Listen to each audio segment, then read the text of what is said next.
Assurément. Voilà.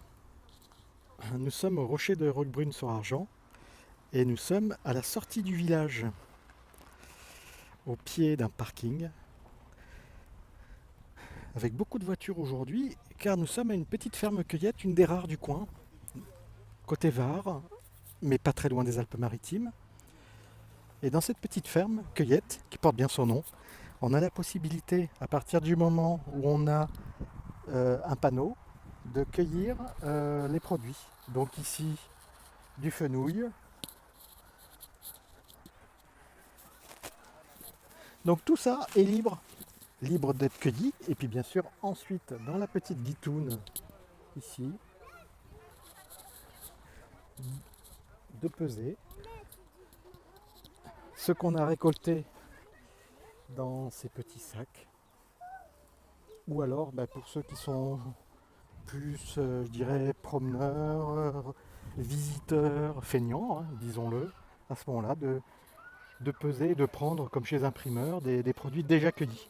Alors bien sûr, parce que on les cueille, c'est déjà plus convivial, plus sympa, et surtout, c'est moins cher. Et puis, ça permet aussi de goûter un petit peu.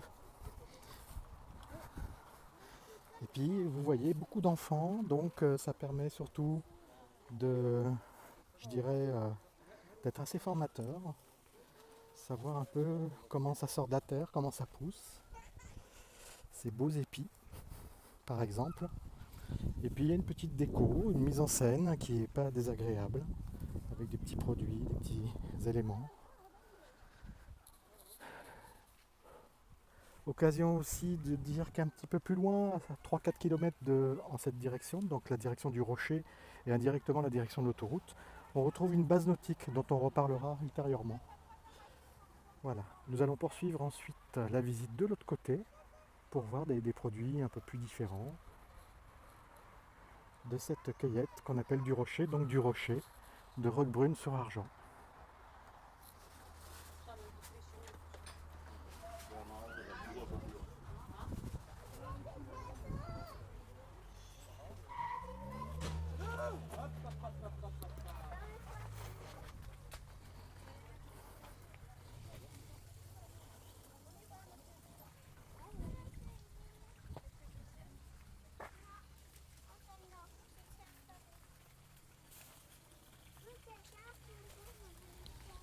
Voilà, là, quittons la petite partie buvette,